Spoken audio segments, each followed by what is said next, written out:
It's the deadline day phone-in. Good to have you all along with us. I'm Ollie K, and I'm here, as always, with my co-host Mark Ryman, and we're going to be talking about everything that's going on this deadline day. Not just at Luton Town, but also round the Championship, and we're here to take your calls. So, Ryman, how are we getting on, mate? Looking good, looking dapper. There's no way this is going to get cut up, is it, by other people and used against us on the internet? I'm sure of it, right? It's a bit of fun. It's not so bad. You know, you got to dress for the occasion, deadline day. I just basically could have just kept my seat on from work. I love Matt's comment already. It's fantastic, by the way. We're not wearing black suits, I'll have you know. Yeah, this is navy, I'll have you know. Yeah. Thank you. We were going to wear yellow ties, but then thought that sort of went over to cross purposes when it came to Watford, so we decided against it. Never gonna happen. Yellow Not ties gonna happen. never gonna happen. Not in a million years. I don't have an orange tie, so yeah.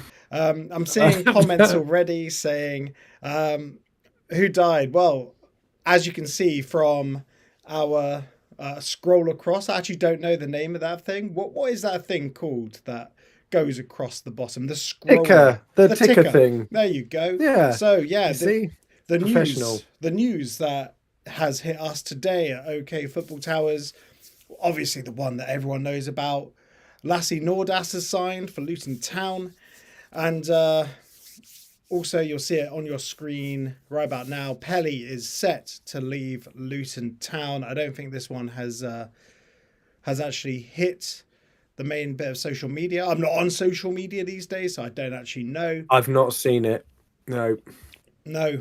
Well, all ideas are that he's going to Rotherham, and that'll be a shame for his legacy to finish in such a way.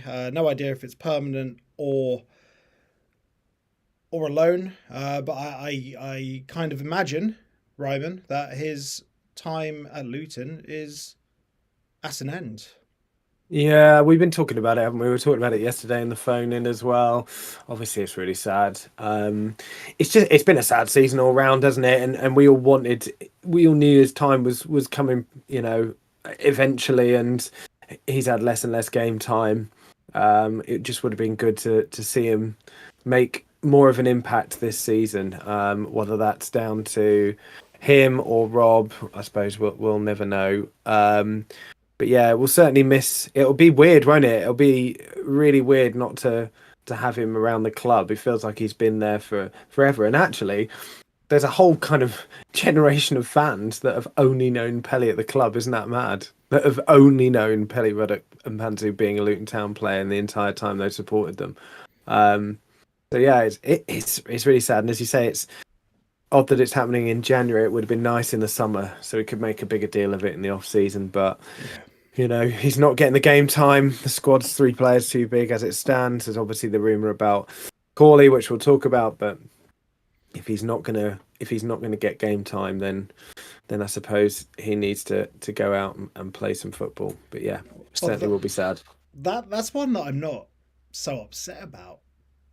Corley Woodrow leaving. No, I feel he's been a very ineffective player for a long time, and the rumor that I've seen, I don't know how true it is. People were saying, "Oh, he's at Barnsley." Other people were saying, "Oh, he's at Blackburn having a medical." Apparently, the medical was meant to be happening at 8:00.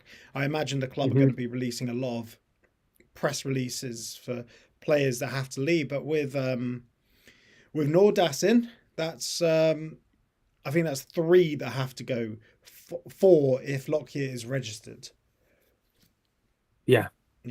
So, yeah, no surprise with Corley as we've looked at. It seems to be a loan, but yeah, I mean, fair enough. If he gets game time for Blackburn, then fair play to him. But he's not. He won't be a miss in the nicest possible way. I don't really think he deserves all the stick that he gets, but yeah, he's offered nothing really this season, has he? So no. Yeah, we need him. We need him gone in the nicest possible way. It's always sad when a player who comes back. We wanted the story of Corley Woodrow to be a really positive one, but just doesn't seem to. It just didn't work out. The odd kind of cameo moments, and that's it, right? So yeah, neither of those are a surprise. There's some other rumours that we're doing the rounds, so I haven't heard any more today on Holmes, whether he's likely to go. But obviously he was one that was quite rumoured to be off as well. Wouldn't have been a surprise. So yeah, maybe those, and of course the West Brom and Eli conversations that were going on yesterday, day before. I think that rumour started picking up some pace, but again, that seems to have gone a bit cold today. So we'll see.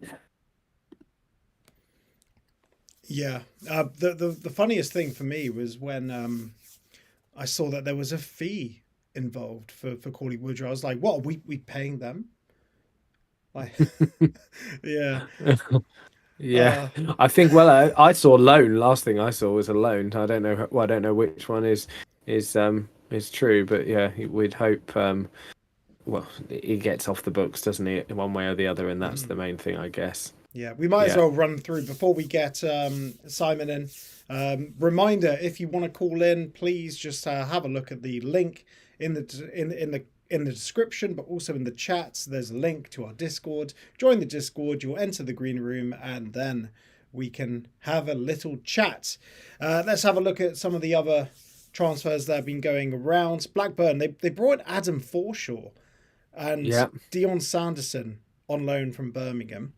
The Adam Forshaw one's a bit of a weird one because with Woodrow thrown into the mix there, are Blackburn actually serious about going for the playoffs? That's weird, right?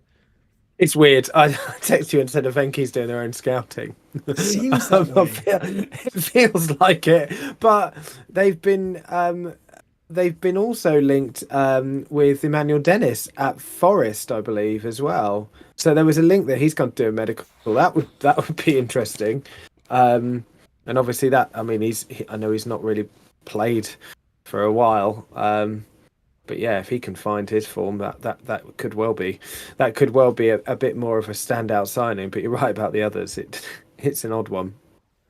It's a very weird one. I'd say probably the best deal of the day goes to Burnley. Marcus Edwards alone Yeah, with a 1 million upfront payment from Sporting, but obviously with an obligation of about 10 million if they get promoted. yeah, It's an obligation, which I think is, to be honest, it's tremendous business. He's yeah. definitely That's one good that will get business. them over the line this season. Yeah, and I think there was rumours of Steve going the other way. Not the other way. Sorry, going to Spurs. So, but I think that's now off. So yeah, I mean, again, those teams are doing absolutely fantastic, and I've just seen yeah, Sunderland have also taken the lead, by the way, against Middlesbrough, who unveiled Iheanacho, didn't they, start the game? So Yeah, that'll be tremendous, interesting. Yeah, tremendous so signing. another player that we know at this level can be absolutely devastating. So yeah, Yeah. lots of big names going to the top end clubs Yeah, but to the to bottom try and end as push. well. So Derby brought in Mm, Matt Clark, who's a brilliant defender for this level. Hull have made so many signings. Like Luton yeah, have pick made one. 7. I'm not including Fanny in the list. No, It's a lot of no. signings, and they're probably Yeah. going to do a bit more business as well. Um, Say what have Plymouth done? Because they brought in Michael Bader at the beginning of the window and Maxim Taloverov, who's a defender, but they could realistically bring Mm, someone else in. yeah. And Portsmouth I doing mean, bits as well, they'll right? need it. Yeah, well, I mean, teams down there like ourselves are gonna need to, if they want to have a chance, and Plymouth really need it. I mean, I know they won, unbelievably almost the weekend, but yeah, their form apart from that's been absolute toilet. So they definitely need to do some business. But yeah, like you said, Hull's just taken everyone else's players at this rate. We've just taken everybody. Um, Yeah. but there we go. We're A just lot of seeing, teams down the bottom as well. They're strengthening with centre backs. Like I think we're the only team down the bottom that haven't really brought in a centre back. We brought in Cal Naismith, but other than him, I feel there's probably yeah. more business that needs to be done as centre back for Luton. But I don't see it So happening now. So Pete O'Rourke has just posted that he understands Rotherham have agreed a deal for Luton midfielder Pelly on loan. That's just come It's a through. loan deal. That's Um, interesting. that's been and Peter O'Rourke's been on it this window, He particularly with has. us. I don't think he's got anything wrong this window at all. So I think we can take that as pretty much done. So that's on loan. In a way, I'm quite pleased about that because it gives him the game time that he needs, and it's not quite so heartbreaking on the last day of the transfer, and at least we can, if he goes in the summer, give him the send off that he should get. Yeah, fully agreed. Right, shall we bring in our first caller? Yes. Remember, everyone, if you're calling in, please be patient. We'll get to everyone that wants to speak. Just jump into the green room, and we will get you. And if you want to jump into the green room and you don't want to hang around, no problem. Just pop into the green room. We'll clock you, and then we can call you when you're ready over this live stream. So the first person in is hashtag in Tom Lockyer we trust. Simon, how are we Simon, getting on, mate? Hello, hello. I was just having a quick post about the Pelly deal that's come out. yeah, yeah. What do you make of it? At least we can give him a proper send off in the summer now with a testimonial. Yeah, well, that'd be nice. I mean, testimonials seems to have gone out the window, but that would be fantastic, wouldn't it? Well, a We game should for him at the very least. I think that we will give him that. what Wickham at home? Do you reckon? Yeah. Do the celebration again. It's very weird that Pelly Mpanzu is not going to be in the Luton Town squad. I It know. is actually, it feels Mm. almost surreal to say. Yeah, yeah. Oh, that's what I was saying to Ollie. That literally a generation of fans will just have known Pelly in the Luton team. You know, it's incredible. His rise through from when he came to us as a defender under John Still and then couldn't get fit for what seemed forever. He was a week away to him being an absolute mainstay in the first team, keeping us in the championship and then helping towards the promotion push. Yeah, it will be really odd without him there. By the way, I love the commitment to the suits, gentlemen. I thought it was just a thumbnail. I thought the thumbnail was funny enough. You And know, then you pop up in the suits. God, Jeff no, Stelling, look out. mate, this is completely my fault because I sort of tongue in cheek said to Ollie, wouldn't it be funny if we were wearing suits? Thinking, yeah, that's just a joke. And then you know what I get next? Get your suit on. I can't promise that I'm wearing my suit trousers. That's all I'm saying. There might be joggers. But I won't be standing up, don't worry. Anyway, how are you coping? You must be absolutely devastated. I was thinking of you when the Corley Woodrow news came through and thinking, Oh, yeah, I know. how Simon's coping. How are you doing? I think I sent Ollie a gif of Cristiano Ronaldo or someone celebrating very much. Listen, I'm sure Corley Woodrow is a perfectly nice person. I'm sure that he's great on the training ground, whatever it may be. But Best it's finisher not at the worked club, out. mate. Best finisher. It's really not worked out. Personally, I would say for ages we should have never given him a contract when we got promoted to the Premier League. We should never have done it. If we have got a fee and he goes permanently, whoever is in charge of that deal, give him a raise, because if we've managed to get any money for Corley Woodrow, it's the deal of the century. I wish him well. It's just not worked out here for whatever reason that might be. Good luck elsewhere, Corley. See you later, mate. A bit different to Pelly. Yeah. Well, yeah, of course. I mean, it's not worked out, as you say, and for whatever reason, I think it's interesting. I mean, he'd gone off the boil at Barnsley before we signed him. Let's be honest, and I think we're all hoping he'd rediscover his form because he's playing for Luton, who obviously he cut his teeth with, and everything else. Could he refine that form? He'd been injured quite a lot at Barnsley as well. He just suffered relegation with them. But I think I've if you got a speak to question. most Barnsley fans, they've done Jump in. enough. Sorry. I've got one question for you two, right? Has there ever been a bigger Gary Sweet vanity project than Corley Woodrow? Yeah, it's called Power Court. Yeah. Nah, other than like Sorry. player-wise, has there ever been one? Player wise, that's a tough one. So Corley, for those who didn't know, he I know this mainly because obviously I have been supporting the club for a long time, but I've also, as part of my role at Hatters Heritage, I've gone through pretty much every single program from 1995 to current days. And around the time that Woodrow was in as a scholar, and you can actually check out his Hatters Heritage profile, the pictures of him when he was announced as he got his scholarship, and then he signed his first professional deal. He was very highly thought of. He was capped England under 21, I want to say, or England under 20, played for England.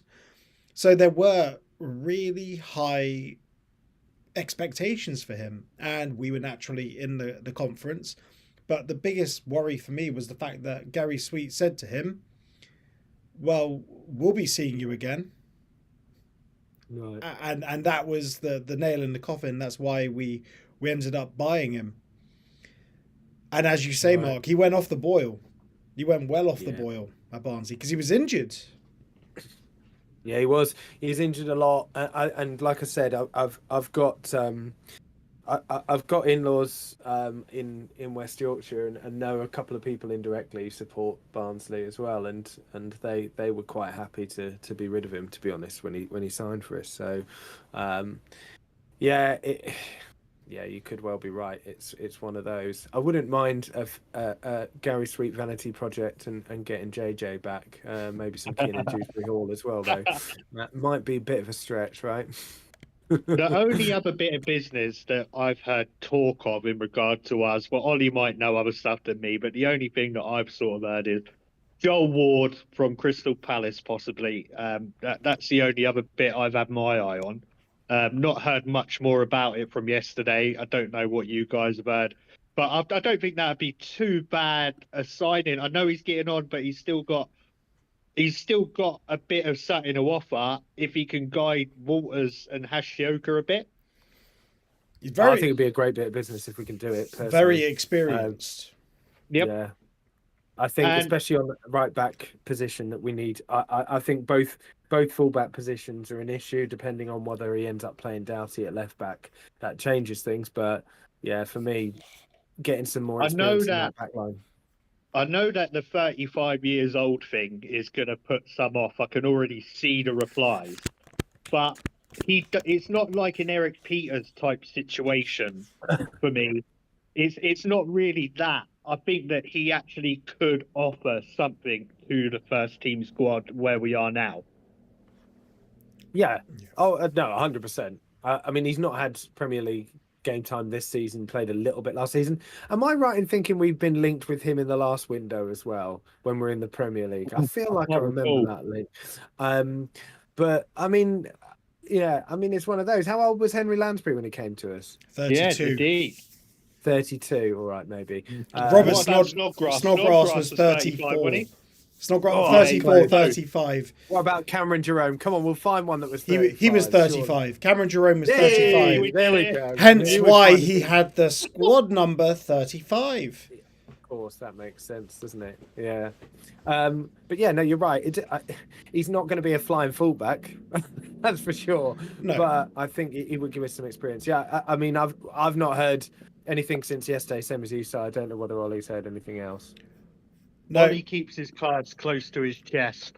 I've been keeping it quiet today because mainly I've just been busy with other things, but at the same time there hasn't been too much going on. There was obviously we had I keep forgetting his name. Lasse Nordvass. Mango. Mango Lassie, yeah, or Lassie the dog. Pedigree chum. He actually had his medical on Saturday. And there was meant to be another one, but it's just not happening now. So, But that could change. I do think we've done enough.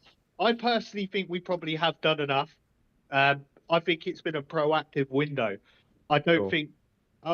honestly, I've seen some negative stuff on social media, and I really do think there's a time to be negative. But this transfer window isn't one of them. The board have actually done business this window, and they've signed players in areas that will directly benefit us that were needed. Have we got everyone we could have wanted? No. We clearly wanted Kone, but it's not come off. Who cares? Let's move on. I definitely think we've got enough to be about it now. And I really think Swansea losing Grimes is just going to hurt them. It's going to hurt them. Swansea are so sinking bad. like a. Well, they've signed O'Brien though, so Yeah, that's but a at good the same recovery. time, Grimes was Swansea. yeah, agree. I'm quite surprised O'Brien. Well, O'Brien wouldn't really get much of a say, I guess, but you're right. I mean, Swansea. If you're going to bet on anyone to sort of nosedive down the league, and there's obviously clearly problems off and on the pitch, it'd be them. But O'Brien is a big signing. Obviously there was tenuous links with us. We were linked among other clubs, but never in the favourites category there. But we could have done with. I think you said that business is done. I agree with you. The club's done much better this window. There's some really exciting signings. If I was to be nitpicky, I would say, what would I want from now? What I would like to have another central midfielder, ideally someone like O'Brien. But it depends on whether Nakamba can stay fit and Fanny lives up to potential. I would have also liked to have someone on those fullback positions, as we've just spoken about as well. But it's January and we've signed 7 players, so yeah, you can't expect miracles when you're second bottom in the league. There's definitely enough to be excited about, that's for sure. But we'll see. We've still got hour and a half, hour and 37 minutes to be precise. Doughty got me right on board with survival after the match. I know some people are like, "Oh, it's a jinx," but we need that kind of confidence. It was kind of like when Glenn Ray said, we're going to be fine. But no one expected Nathan Jones to be coming back in. I hope he's right. I do hope he's right. Me too. But I do think there are fundamental issues in our team. I'd rather have Pelly at the club than Shandon Baptiste playing in central midfield, mainly because Pelly can play. I'd rather a player that's technically not as good rather than a player whose legs technically don't work. I do get you, mate. Yeah. I get you. I hear you. These are issues that are going to have to be dealt with in the summer. Yeah. There's look, we're lacking in central midfield. I don't think Jordan Clark is the one to play with Fanny. I don't think he is. He should be playing where Asgard is. Clark's last season at the club. It could be. Look, there's a massive refresh coming in the summer. I think there's going to be a massive clear out, an absolutely massive one. I think it's due. Yeah, it is. It is. Like, look, these cycles, they happen. They do happen in football. It's natural. Yep. It looks like we tried to do it in the winter window as well. Signing 7 players, try to do it, but yeah, at least we got a bit more attacking impetus now brought in with the likes of Isaiah Jones, Josh Bowler, Millie Ali. Asgard, a hell of a player. I think he's going to be a brilliant signing for us. I've got my eye on him in particular. Yeah. He looks like he's been our best signing. I think he'll turn out to be our best signing. Yeah, but you can't play in a midfield with Jordan Clark because Jordan Clark keeps trying to occupy the same area as him. That's the problem. Yeah, I know what you say, but that's an issue for Matt Bloomfield to resume. Yeah. Fair play. Right, Si, we're going to move on to our next caller. Stick around as we get into the next hour. We'll get you back on. If there's any breaking news, we'll get you in, okay? Sounds good. Sweet. I'll stay in the lobby. Yeah, mate. All right, nice one. Just seen Borough equalise with another fantastic goal as well. I'm just keeping my eye on all social media, but those highlights keep coming up. What a game that looks to be. A few comments basically saying the same thing that we are about midfielders, etc. And Liam Walsh and Baptiste not being the answer. Yeah, absolutely. There's a comment. Cam McGeehan might be available in the summer. 7 goals from midfield so far this season. Well, that would be getting the band back together, wouldn't it? I would love to have Cam McGeehan back. How old is Cam now? He's 30. I'm pretty sure he's just turned 30. Yeah. Or maybe Well, he 31, had that but time hell of a he had player. that time in the wilderness, really, didn't he? When he was sold to the Barnsley sister club or Yeah. whatever it was He's in 29. Belgium. He's not even 30. 29, Can you not even believe it? 30. Wow. Wow. Yeah. But there you go. That would be an interesting one. Yeah. Shall we bring in Ash? Right? Yeah, let's do it. Yeah. Ash, good evening, mate. How are you doing? I'm fine. How are you? Yeah, doing Yeah, all good. good. I think the suits are looking good. We're looking very hard.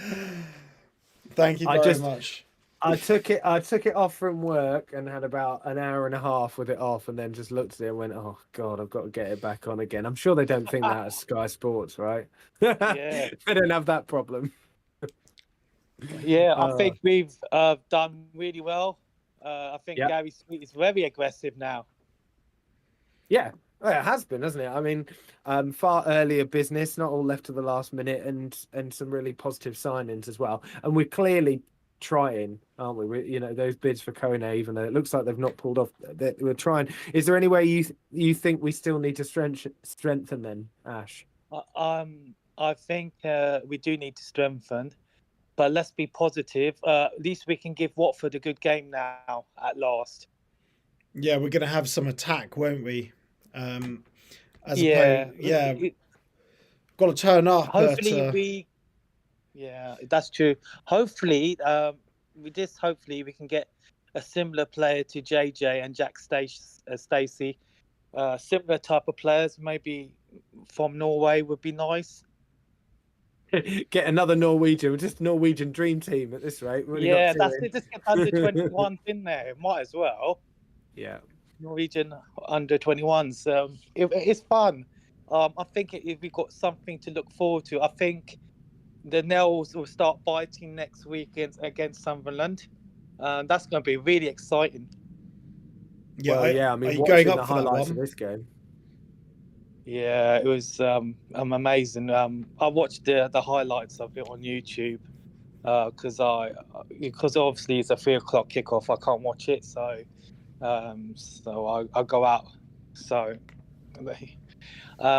so what do you reckon? Do you reckon the Wickham guy will come? No. No, doesn't look like it. No No. chance. I think he was genuinely injured, unfortunately, and we've already had 4 bids pushed back by them. I don't see anything happening now, sadly. I hope I'm wrong, but I don't see that happening. I don't. The thing is we don't want injury-prone players anyway. But do you think it's so good news about Pelly? He's leaving. Maybe he might wake up now. Yeah, well, he's going Rotherham. down a level now. He's going down a level. I think he'll be a very good move for him going down to Rotherham.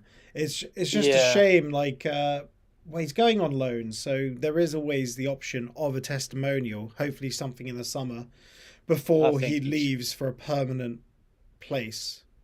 I think his legs have gone. I know that. I just think he hasn't got the energy like he used to have.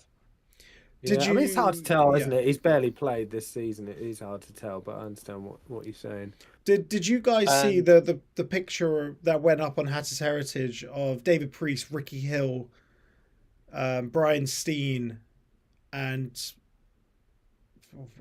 David Priest, Ricky Hill, Brian Steen, and Mal Donaghy at David Priest's testimonial? I don't know if you saw remember that. when I was very young. I remember seeing David Priest in the town centre. Know where the Greg's is now and where the KFC was? Around that area. I was probably about 11 or 12 at that time. And I saw him pushing his little girl in the push chair. And I remember Marvin Johnson when I was about 11, 12 near W.H. Smith at the time.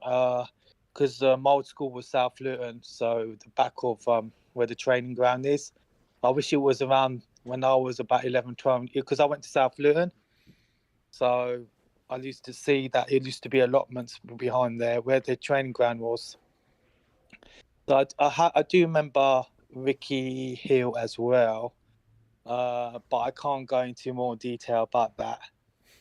But I remember I've seen Nick Harford in Harpenden walking about 2 weeks before, after 2 weeks after he got the sack, the first time in, like after, when he Yeah, just, the conference. when he was in the conference that Yeah. time, I saw him, and he just shook my hand. I said, you should just do scouts. I was saying to him that you should look after the kids. You're pretty good at like bringing up the kids. And all he did is shook my hand back in the day and walked past because he didn't know who I was. You are the reason he Yeah, fair came enough. back as chief of recruitment, looking out for the kids. Fair play. Well, that was like after like a couple of weeks after he got the drop, when he was in a conference back in the time. But that's how it is. You just talk to them normally. It's like even I've spoken to Lawless, and I said to him at the training ground, I said, you should become the manager. And I even said to Benson as well, it'd be nice to see you after Nathan Jones as a manager. And he said, that's really nice of you to say that, both of them. But that's the way I am. I've always quite direct with people. Oh, if I saw you both down the street, you'd be quite surprised when they say hello to you both. I'd like to get tipped for the next manager job. I'm dressed for it now as well, to be fair. Yeah, you both look really good. Yeah, you both deserve to be manager of Luton, because obviously the knowledge you both have got. And oh God, haven't got UEFA badges though. You need UEFA badges to be a manager. Yeah, but you also need social skills and being a good human being as well, like you both are. I don't think the fan base would take too kindly to me being Luton Town manager. I don't know. They probably like Mark. Or like Mark will make an error and I'll get the blame anyway. Oh, here we go. Here we go. Right. Do you think any more will be leaving? It's a very good news back Ollie Woodrow. That was amazing news. I think everyone's going to have a party tonight. I think they have to. So we're 28 at the moment, as we've said. So 3 have to go, or we deregister them, which obviously we don't want to do. And that gets us down to 25, assuming that no one else comes in. So yeah, I think at least 3 go in. In terms of, we think Pelly and Corley look like they're on their way. So that's 2. That means we need 1 more. Tom Holmes is the other possibility, that rumours at least, and the others. That would be a good one if he can, be sold, or just, he's all right, but he's not championship level. He's, I think he's been thrown into a difficult situation, but you're right. I think also the worry for me, as has been said, is the lack of depth when players leave. Particularly, I get nervous about us losing the central defender and not necessarily replacing them. I suppose we have brought Cal in, but even so, I just I feel like we need 20 central defenders in that squad just for me. Yeah, we do. You're right, 100%. We do. I think if we could just get 2 more experienced defenders in, similar to Bradley but a bit younger and with legs. We need just to calm the players down at the last, say, 20 minutes of the game. Naismith, I remember Naismith when I used to be around the back of the Oak Road end, and I remember him scoring that goal against Portsmouth. He came right up to me and he celebrated, and since then, he's the only guy I couldn't really bear out of any player, because he wound me up so much that day. Right, okay, yeah. When he celebrated right at me. And but I'm so happy we got him back, because he's a major talent. We need that character, though. We need that character, Ash, and that's the character that's been missing. Leadership. That in your face, in leadership. Yeah. Not afraid to wind up the opposition. I tell you one thing, he wouldn't have let that player run through the middle of the team if he was on the pitch on Saturday. But we obviously spoke about that yesterday in the phone-in. But yeah, we definitely when I saw him score that goal against Portsmouth at the Oak Road, I thought, when he had all that hair off, I thought he was Englishman, and then when I found out he was Scottish, I was amazed. Great player though. Look. I'm delighted he's amazing. back. I am so happy he's back, and he You need got like someone 5 like minutes. Got 5 minutes in the last game, and 10 minutes, and hopefully it keeps building up. Yeah. Although, do you think Mads Anderson and Mark McGuinness is a sustainable back line, Ash, or do we I need think one he's more? okay, but it needs to be rotated. With who? That's the problem. See, we haven't got anyone to rotate. And I think Johnson needs to go on loan, Yeah. and I think we need to strengthen the back.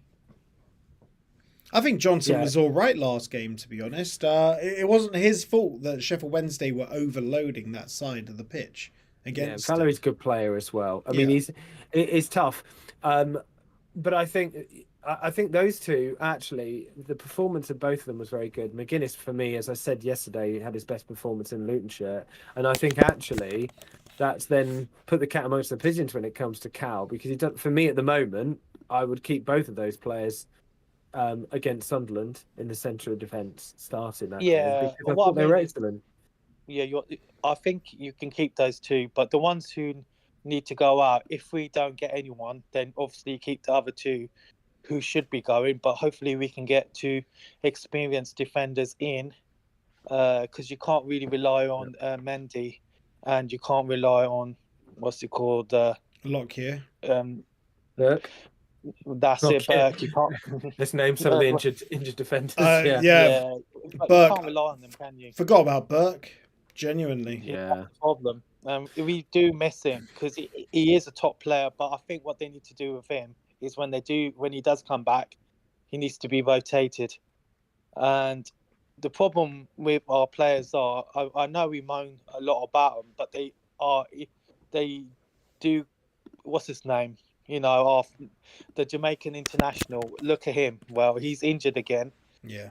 He hasn't been himself. I think he just needs to put his feet up and go to Jamaica for about 3 or 4 months and just come back next season or something.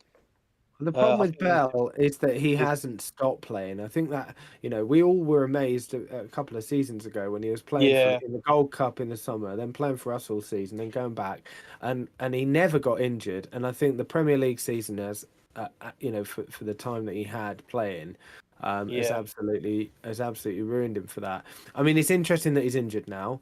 I'd hope that his poor performances were down to that, because I really do like Amari Bell, but he has been the weak link on that back line when he's been playing recently, particularly under Bloomfield. So, it'll be interesting to see what happens with him. I think Brown and that gentleman as well, the Jamaican international, I think they both should just play low league, maybe playing wherever, play for Bournemouth or something. Go back to Kidderminster Harriers. That's it. Just play for easy team or something, and then get their fitness back, because loads of those flying tackles will start going in a non-league, isn't it? Something like that will make them more fitter, maybe. Then they will come back to Luton and say, "Oh, it's a little bit easier here at Luton compared to playing low league, flying tackles and all that." There is the option to loan someone out to non-league for a month, and you can get them back. I think we did it with Glenn Ray a couple of seasons ago. Yeah, to get his fitness and you made him better for a little while. It did. Look, it was exactly what we needed before the Great Escape. We needed Glenn Ray up to fitness. I do remember the Great Escape was really well, because it was COVID time, and I used to walk around the back of the training ground before they put the green thing up, and I used to go through the passageway and watch Collins and Berry train and Suga. For mental health, I used to go there, and it was just wonderful seeing all those guys training. I've just loved Suga, basically, and Shay, and the other guy who's gone to Charlton. I think I can't remember his name. Eisted, yeah. He's not there anymore. He's gone again because Nathan Jones turned up. Oh, okay. He was really good. That guy was underrated goalkeeper. He deserves so much better. He's such a decent guy. He's a good shots. He can save shots as well, and he needs someone to be nice to him. Yeah, well, we could always get him back. Right, Ash, thank you very much for calling. Really Thank you, appreciate Ash. it, mate. Thank you. Take care. Bye. Yeah, have a good Take evening. care. Thank you. Thanks. Bye bye. Right, has So- anything else happened, or should we read some? No, I've been comments keeping now? my eye on it. I've been having a look. I can't see anything other than the Pelly and Macaulay stuff at the moment. Well, okay, Oh. some comments here. So Andy Shields, can I, based off Ash taking credit for Mick Harford getting into scouting, Andy Shields, can I take credit for Alfie's goal on Saturday as I helped him empty his rubbish at my recycling centre because I didn't want him getting injured. In all fairness, I think that's very fair. Good lads. Yeah, That's you- absolutely right. Yeah, because I'm giving you an assist on that. yeah, exactly. Like emptying rubbish, like especially a lot of rubbish, that can lead to muscle strains. And like imagine if Sit down now. Give me Yeah. that. yeah, imagine if Shandon Baptiste did it. He'd end up in Christ. hospital. Injured on the way, you'd never make it. Right, yeah, exactly. Richard Slade says Ryan Giles looks fantastic for Borough. What a What a waste. surprise. Yeah. Well, it's not really a waste. He always wanted to play for Borough. He didn't get his own way, clearly, with what he wanted to do at Luton. He was sulked at Hull. I have little sympathy for the guy. I had more sympathy for him previously when he left us. I thought, for the times I saw him play, I thought, well, maybe we didn't give him as much of a chance. But the way that he threw his dummy out of the pram at Hull, desperate to move back to Borough. Yeah. Fair play to him. I hope he does well, but there was no chance of that happening in Luton or a Hull shirt, I don't think. Yeah. I just wish we had a chance with him. I wish we'd played him in his actual position. It's fairly obvious. He's a left winger. He's not a left wing back. He's not a left back. Because he can't defend, but he can whip in a ball. That's what he does at Borough. And Carrick obviously likes him. But Yeah, it's gone true, now. but we didn't play wingers, and that's it, isn't it? But wow, he was always aiming to go back to Borough. I think that was ever since he came to Luton, really. So fine, fair play to him. Hope he does well. It looks like a bloody good game as well, by the way. I think it's 2-2. I'm not keeping much of an eye on it at the moment, but I know Borough equalised again after Isidore scored. There's some great goals in this game, but it's also terrifying me about 10 days time or 9 days time a little bit watching this game play out, but there we go. Yeah, it always looks so devastating, doesn't it, when you're watching two teams duke it out. I know. Yeah, it's terrifying, but there we go. I mean, we put on a good show against Sunderland at home. Different kettle of fish, I guess, right? When you're at the Stadium of Light, but we will see. Yeah, in terms of other transfers that have been done, That game is 3-2 Burnley now, by the way. It's 3-2 Burnley have just to signed Sunderland. 3-2, is it? Okay, right, wow. Burnley have just signed Ajax forward Jayden Bannell. So Who? that will be an who? Ajax forward. Oh. 20-year-old forward from Ajax. Yeah, I mean I don't know a huge amount about the guy, but that's just one of the things. And West Brom, Tamabeni from Randers. Have just signed. Interesting. So he's I thought he was a forward. He's an attacking midfielder. I wondered if he was the striker option.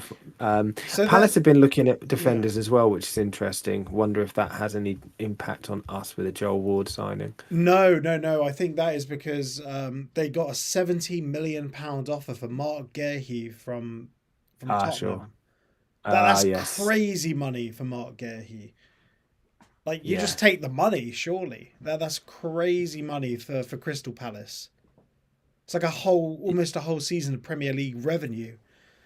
Yeah, it's a lot of money, but his stock is high, isn't it? 70 mil, did you say? His Yeah, stock is really high. 70 mil. You never know. But, I mean, I don't want to keep using the Maguire example, but people will, right? The kind of English tax that you seem to get, he had a decent Euros. I don't know whether does he want to go to a relegation battle, though? That's the question when it comes to Spurs. But yeah, we'll see. it's not a rerelegation battle. I'm come only on. being. I know. I'm only kidding. Yeah. God, that would be a good stadium to have in the championship, though, wouldn't it? Can you imagine? Yeah, it's 100% not a world's most relegation battle expensive because there are stadium. teams. No. There are teams that are too far down. Like they would I know. never, There's like never there's like get 11 points relegated. or something, even between Everton and the bottom three. I'm just. But there we go. Ryan Giles' own goal, apparently. Wonderful. So that is excellent timing. It's good timing. Fantastic timing. Fantastic. Yeah. So 3-2. Wow, what a game! But Yeah. to everyone else watching, if you are watching this and you want to get your thoughts in, please jump on, give us a shout. Check out for the call link, which is in the chat. It's also in the description below. Otherwise, it's just gonna be me and Ryman prattling on about transfers and waiting for some confirmed news. hours. Yeah. We're also calling with some rumors as well, because we can get across it as much as possible, but understandably we're trying to look at about 3 or 4 screens at the same time, and it's always useful if we have someone calling in with some information that we might have missed. Yeah. Right, some more comments. Isted might be a nice guy, but he won't be back at the club. That's from Kevin McHugh. Yeah, Isted's dad was responsible for a couple of leaks, just saying. So I think that was part of the reason why he was bounced out of the club. Obviously a very talented goalkeeper, but no. Yeah, I mean, he was. I think, but really the only consistency he got was Barnsley. Was it Barnsley who was there on loan? Yeah. Maybe before he went to Charlton, and I think they were desperate to keep him. They loved him. And to be honest, it's a real shame that he didn't go there. But Charlton obviously had the money to pay for him.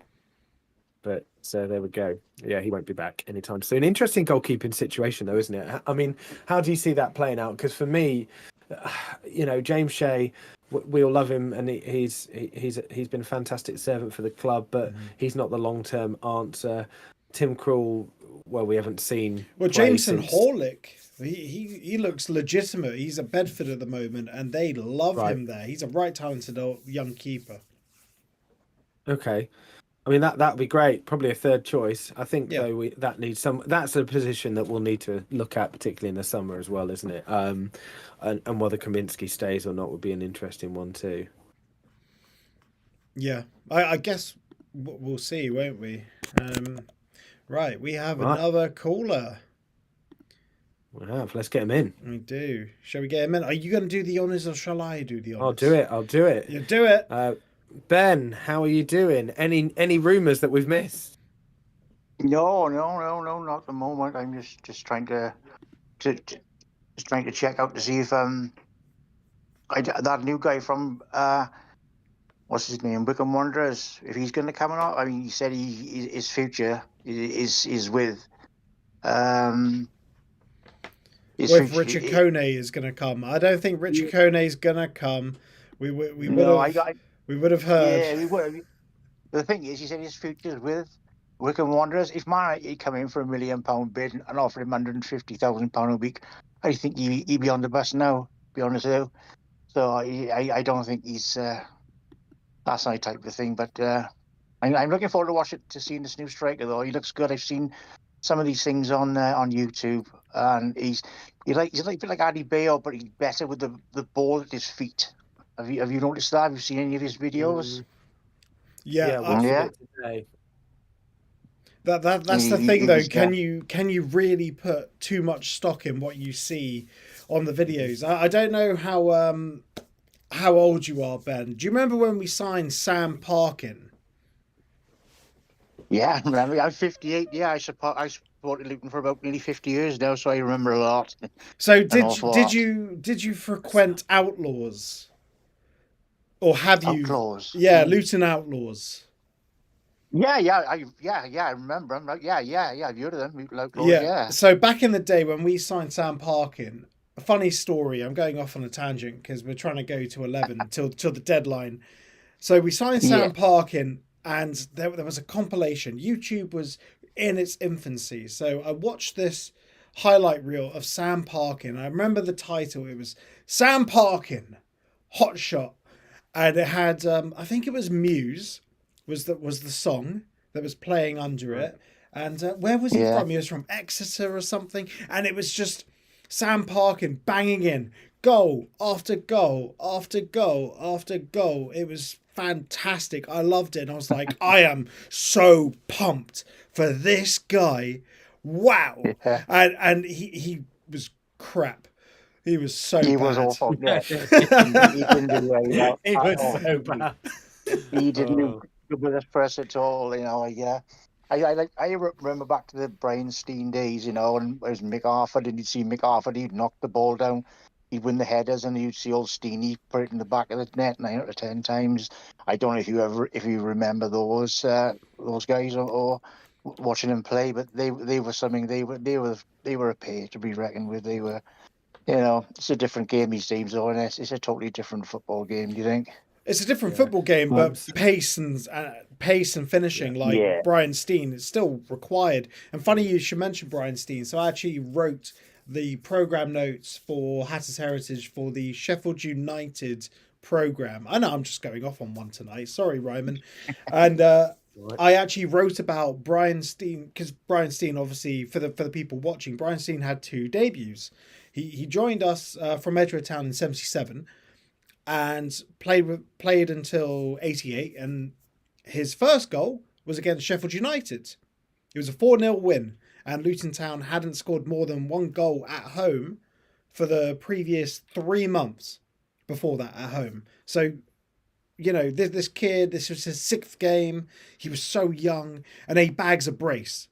Ron Futcher gets one, Lil Facillo gets another. And the Luton fans were going crazy about it. It was mad. Mm-hmm. And then obviously his final goal in his first stint was the '88 Cup final. And then he comes back. I remember that. Yeah, he comes back in the 91-92 season when we're fighting relegation. He reforms the strike partnership with Mick Harford. And it took him 24 games to get his first goal because obviously he wasn't the same Brian Steen. Yeah. No, you find out when they come back, they're not the same as they were. You know, I hope that's wrong with Carl Naismith, like, but you tend to find out when you recall different players and all that, they're not what they used to be, and you hope they do. Like when Ricky Hill took over as management, do you remember that? I do. Briefly. Yeah. I remember that one. Yeah. I mean, he didn't have the best of times, did he? You know. So, but you know, I don't know. Club was all over the place though at that point, wasn't it? I think. Yeah. You know, I that think was we lost one of the. Watford that year as well. I think I'm not quite sure. It was we was 4-0 down at half time, and I think they took it easy on us on the second half because they might have been a bit of trouble. Yeah, don't remind me that game. I think today was probably one of the first times I'd actually not thought about that game for a long time. Thank It's a you. dreadful one. Oh well, I've got tickets for the away match, so that'd Ah, be fun. yes. That'd be good. That'd be great. That'd be lovely. I hope you win. I really hope you do. Then I better get off, guys. Thanks for talking anyway. I really appreciate it. Thanks Good for coming luck. on, Ben. No problem. Yeah. All the best, my friend. Appreciate God it. bless. Take care. Bye. Bye. Thank you, bye. So that was Ben, first time caller. It was absolutely wonderful to have you on, Ben. Thank you very much for joining us. Right. Yeah, interesting points about some players coming back, isn't it? It's we've been talking about it, and I mean just on one of our players who's gone. I mean, we don't really think about it because he's been gone for a while. On Alan Campbell, I find it so odd. You know, the Millwall loan stint fine, but clearly poor at Charlton under Nathan, who rates him as well. I find it really odd that he's gone from the player that we saw, that battling player, and the player that scored the second goal against Watford, to going back up to Scotland, and hopefully he does well. I really do hope he does well because he did brilliant things for us. It's just amazing how quickly someone's stock falls, right? It's a shame. I would take him right now next to Lamine Fanny. I think he'd be a perfect foil for Fanny.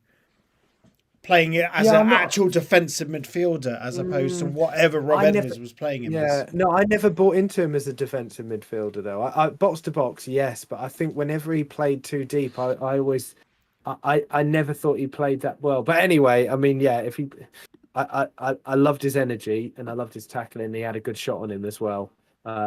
So, you know, we could certainly do with that tenacity in the midfield, that's for sure. Yeah.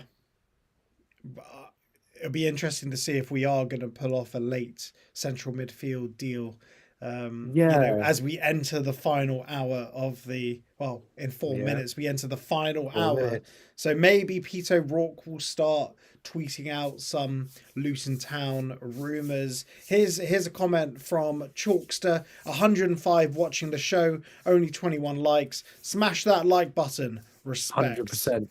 Yeah, it's actually 114 watching. Thank you to everyone watching, because this is in addition to our normal Sunday night stream, so it's a bit different, but we were hoping there'd be a bit more action tonight, really. It's so different. We're like, right, it's definitely going to be loads because there were rumours doing the rounds yesterday, and obviously we knew players had to go, which obviously is still going to happen. Yeah, I mean, look, Luton haven't tweeted their, that's us done for the day. I mean, They've obviously got to get rid of 3 players. That's why. Yeah, they've got posted. So who's the third player going to be then on that? So do we think that's Tom Holmes? Because who is the third player? Because there's no rumours at all. Sheffield Wednesday were apparently sniffing around Tom Holmes. Right. Okay. Could be an interesting move for him. I'm surprised. I'm surprised it's Championship. If I'm perfectly honest. I know, right? He's not bad, yeah, but he's not really. He's not. I mean, starter. Sheffield Wednesday got an eye on the playoffs. Yeah. Right. And they got Akinfenwa coming back as well from injury. Yeah. They got Michael Hickway, Deshaun Barnard. He's very good. Very good very good defender. So I don't know why they'd be going for Tom Holmes. Maybe it's cheap cover, because they know we want to get rid of someone. Here's a big move. Rob Holding's just gone to Sheffield United from Wow. Crystal Palace on loan. Well, that is a fantastic sign. That is significant in the promotion chase. That is really significant. Wow. There were rumours doing the rounds, I think, yesterday, because they were after Jimmy Dunn, weren't they, from QPR, who I think is out of contract in the summer, and QPR have been saying no. So that'll be interesting whether he ends up going for nothing. Obviously, Luton fans can't stand that man. So it'd be good that we don't have to play him for a fourth time. And he said third. That would be 4 times this season we have to play Jimmy Dunn. So that's pleasing at least. So yeah, Holding's a big player. So that's Palace, obviously a central defender down. But I don't know how much game time he got. Probably not much this season, I guess. No, I feel Sheffield United really had to replace Harry Souttar. He's been a massive loss. Rob Holding a bit more mobile than Harry Souttar. Is he back for the end of the season, Souttar, or is it? I know it's long term, but I don't know when he's likely to come back. But I have no idea. No. But they've got in Rob Holding, so that's just in time to play us. Great. Yeah, well, you know what? Let's hope that Millie Ali classes him, like he did, with who's that right back from Sheffield Wednesday, Valerie. Let's see. Valerie twice, wasn't it? Valerie got him twice, and then Windass as well. It's nothing. 'Tis but a scratch. I thought it was scratch. Great. Yeah, I think he's going to be. Do you know what? I think he's going to be a right player. I really do. I like him already. I like the character of coming on and doing that. So he's brilliant. Positive on those wide areas. Central midfield for me is a bit concerned, and maybe pace again out on those fullback positions. Do you think then Alfie Doughty's going to migrate back to left back then under Bloomfield? Do you think that's likely? I can't see Cal Naismith taking that spot. Well, I can see Cal Naismith taking that spot, but the thing is, we have so many options across the the forward line now. You got Millie Ali that can play there. Jacob Brown can play there, but will Jacob Brown still be here? I imagine so, because he is depth across the front line. Asgard can play there. Isaiah Jones cannot play there, and Josh Bowler can play there as well. So, in all fairness, like Alfie Doughty, he has the fitness to get up and sort of invert and underlap, even overlap. So there's the possibility there, genuinely. There is, absolutely. Just said in the comments about Moses, of course. I don't know why I didn't think about it. It's been chatting about it as well, but you'd think Moses would be, and Bloomfield made it very clear that he wasn't. He was dropped purely based on tactical reasons, and he's only in contract until the summer. So hopefully, even Could if be a club don't cheap come in for him, he could be it'd be cheap relatively to, easy you to know, port. cut him. Yeah, cancel. Yeah, you're right. Yeah, we'll I see. think so. Yeah, I think we've got Brocky on the line by the looks of things.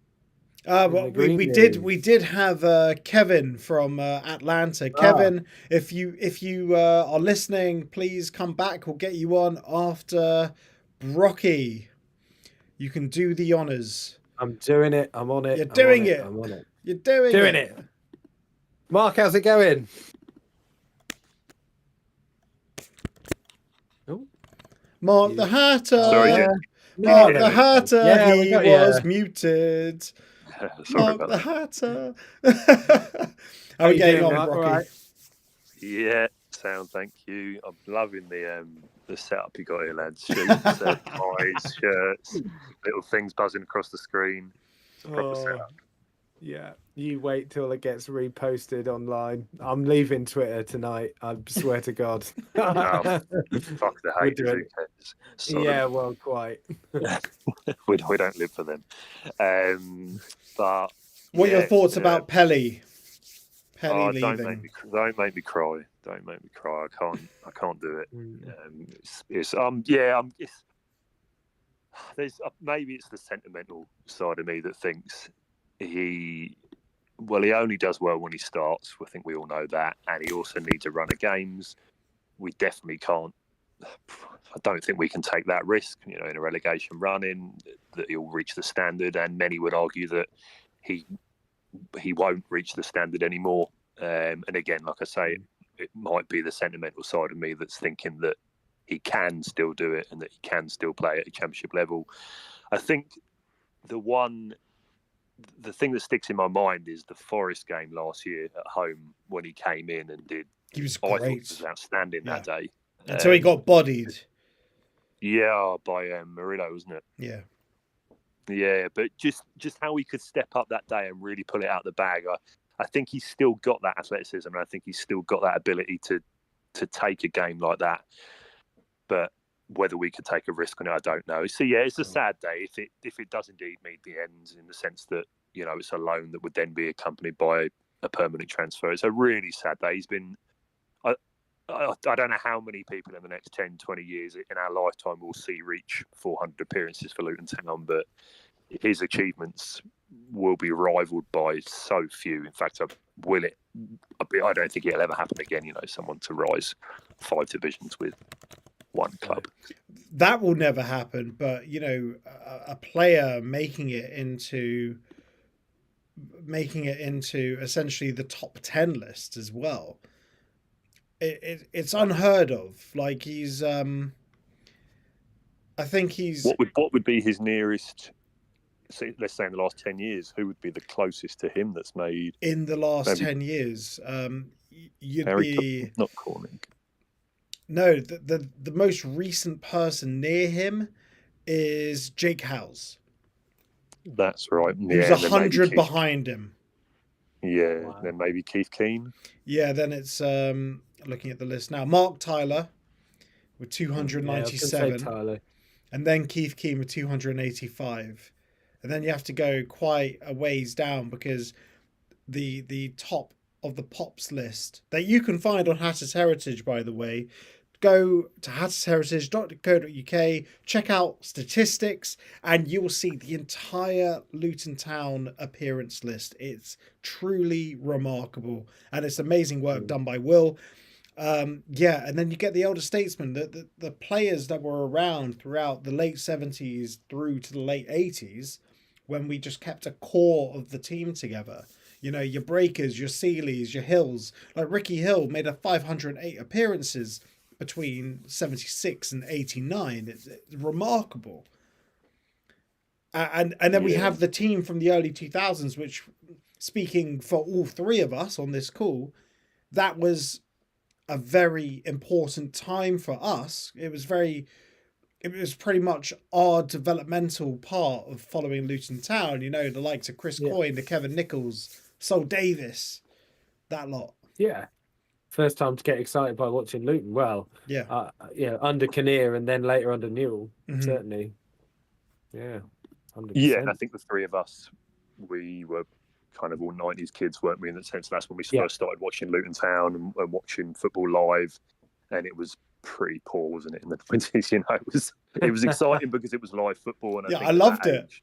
age, yeah, that age you just enjoy the experience and the sound and the players and whatever else. But we really fell properly in love with. Well, we were in love with Luton Town anyway. But that season when Joe Kinnear came around and the achievement from then onwards with Mike Newell and so forth was just absolutely brilliant. But going back to Pelly and his appearances, I'm not sure again we'll see someone reach that level, because when we're describing the Joe Kinnear, the Mike Newell days, it was the same 8, 9 players every single week, wasn't it? Almost your teams weren't rotated as much, so players would be racking up appearances. And in the modern game, it doesn't, it might be goalkeepers and maybe your odd centre half, and if your strikers scoring lots. But my point being, I don't think we'll see someone reach the heights that he has in terms of appearances. And indeed, I don't want us to remember him just in recent light, where he maybe something he hasn't been playing up to the standard. He was fantastic as we came up through the leagues. Remember, year on year, from up to League 2, up to League 1, up to the Championship, he proved people wrong every single season. People doubting him, saying he wasn't going to make it, and he stepped up every season. Okay, the Premier League was a tough one. I think even as fans, as Luton Town fans, I remember those first games thinking, Jesus Christ, the level of football is insane. So that was a tough one, but I want to remember him in those positive memories. Yeah, I think anyone in their right minds would do as you say. The character that he brought, just the quality as well. Some of his goals, I remember the Accrington Stanley away goal. That was such a huge goal for us in our bids to get promoted that season. That was a massive goal. Scored 2. Scored 2. Yeah, he did, but it was the one you know the one I mean, where he cut inside and curled it in. The Pelly Supreme. He did a carbon copy against Bristol City as well. Bristol City was the other one I was going to mention. Exactly, and Wickham one. And Yeovil away as well. Yeah, Fleetwood. Did a similar goal like that at Yeovil away, but that was obviously a few seasons before. And don't forget Dartford. Dartford was the first one, wasn't it? Oh, what a strike that was. Yeah. Oh, but you're right. You're absolutely right, Brocky. I mean, I don't think there's the time in football anymore for that to happen. Even in the time that he's been at Luton, as you said, football's changed, and Luton are a very different team. So I can't see it happening here. And hopefully as well, we have more of an academy development with the academy setup increasing, and that's sort of gone under the radar a bit with the Power Court news, but that will be massive for us. The increase in category for the youth development, which will hopefully mean that we get a few more players come through. But having someone stay that long for the test of time through various managers as well, like you said. I mean, there's not many players that stay in that much favour with different managers. Usually managers have their favourites. The favourites change with different managers. We've seen it already with Bloomfield. And Pelly, just whoever he played under, he was number one on that team sheet. Whether it was John Still when he wasn't injured, Nathan Jones, Graham Jones. As I said, under Graham Jones, arguably, he's the reason. People talk about Glenn Ray, and he was massive when he came back. But for me, it was Pelly that kept us up that season. It's absolutely amazing player on and off the pitch, and he epitomises everything Luton were about during those days that we will never forget, when we went up and up and up and up. It's sad.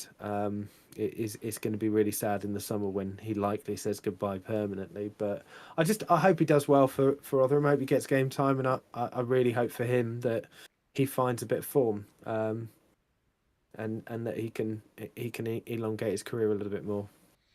Here's a question for both of you. I have a question for both of you. So if Pelly and Woodrow are leaving, that's 2.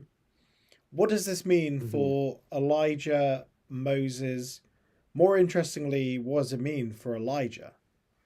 Because now that we have Lassie, Elijah becomes third choice? Yeah, possible. Sorry, just to throw into that, on top of that, I don't know whether there's anything in it, but earlier today there were links that Carlin Grant was being linked with Burnley from West Brom, and obviously they were the team interested in Eli. So I wonder if that goes through, whether that Burnley pushes have things. signed enough players. They've bought half the planet, haven't they? There are so many players coming in, and decent players as well. Yeah, them and Sheffield United. Just stop signing people, Hull. please. Did who signed? I can't even pronounce his name. The former Leicester striker, Iheanacho. Iheanacho. Middlesbrough. Is that right? Yeah, Borough. Crazy signing. They went down to the Championship, aren't there? I know. There are. Well, Lefay at Sunderland, who, by all accounts, obviously didn't watch the game because we've been recorded, but by all accounts, Lefay is everything that he was rumoured to be in that game. Absolutely ran the show. So, not surprised, but it's just levels, absolute levels above. Did the Middlesbrough striker go to Atlanta in the end? He did, for £20 million. It's a lot of money. A lot of money. That's why they brought in Iheanacho. You know, imagine replacing your striker with someone much cheaper. Yeah, Latte Lath, is that right? Yeah, Latte Lath, and now we have Lassie. Lassie Ardens. Latte, Lassie, get all the drinks in. Who's Cappuccino gone to? I think they signed him on loan. From what I've seen of this Nordas, I'm dubbing him the poor man's Ibrahimovic. He seems to have a touch of the Ibrahimovic about him. I'll take that all day long. He maybe lacks a good 90% of the skill that Ibrahimovic has, but he seems to have that kind of brute strength and that decent awareness for a big fella. Like he seems to be able to pirouette in relatively tight spaces, find space, lay some nice balls off, good distribution to wide men, which with the system that we're playing, you know, if he kind of drops deep a little bit with his back to goal and lays the ball wide for Ali and whoever else it might be, I don't think that's a bad thing. I think it's a really astute signing. I hope it will be. Adjusting to the Championship isn't easy, and that'll be the test. And he's not played competitive football since, is it mid-December? Yeah, that's when the season finished. Same as Fanny. I think Fanny played up until the end of November, and then Nordas played 4 or 5 games to mid-December because it was the Europa or something qualifying. He continued to play until about the second or third week of December, I think. Yeah, so we've got to hope we can blood him in pretty soon, because I like the way we've completely refreshed the attack. Like, I don't want to see a starting 3 of Doughty, Morris, Brown again, and a 4 with Asgard behind. I want to see a complete refresh. I want to see it completely different now, and hopefully Izzy Jones will be back. Do you reckon, Brocky, we can see another signing before 11 o'clock? Do you think there's business going on? Just based on a comment that I remember Bloomfield made with regards to if somebody comes available late in the window, we'll do it. So I think there's definitely a possibility. I don't think it's massively Luton-esque to make a late decision like that. I know we usually announce players relatively late, probably because we're trying to skimp on pounds and pence, but it's definitely possible. But one thing I wanted to say just quickly was fair play to, in modern football, who knows how much of an influence managers truly have on transfers and so forth, but he must have sat down with the board and said, we need this position, this position, this position, this position, this position. I can see Gary Sweet's mouth just dropping open. He had he must have had the strength to sit down to the board and say, pull your socks up, we need some players in the door sharpish or we're going down. And fair play to the board, they've acted. I would like to know our net spend coming down from the Premier League, so including the summer, the sale of Ogbene and Barkley and Giles and whatever. I still think it's probably around the 10-12 million mark, which if you consider the parachute payments, some may be unhappy with that, but we don't know how much is being spent on Power Court. I think a lot of people say it would be nice to know a percentage of the parachute money that we're spending on Power Court, then we wouldn't complain as much, or there wouldn't be so much grumbling. But anyway, fair play to Bloomfield for making that statement and the board responding and us getting some players in, because there would have been a riot otherwise, I think. Yeah, fair play to the board. 100%. I've got the numbers that we've spent allegedly, although they're undisclosed amounts. It was a £2.3 million fee for Jones, but a fee going up to £5 million. £3 million for Asgard, allegedly. 1.5 for Millie Ali. £3 million for Nordas. And ignore Fanny. And Makoso was about €2 million, which is about 1.5 million. So 6, 9, just over 12 to 13 million.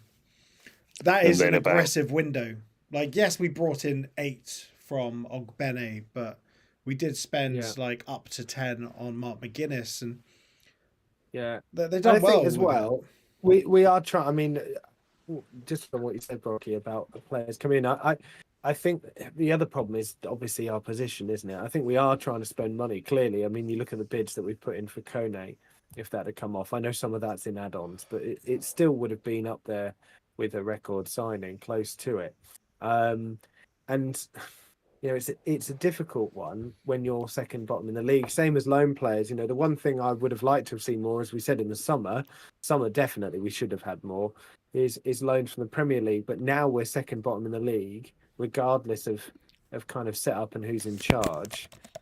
Our team's going to want to loan out players that are in a relegation battle to a team that's in a relegation battle. Isn't it? It's a really tough sell. It really is. I think that's part of the problem as well, isn't it?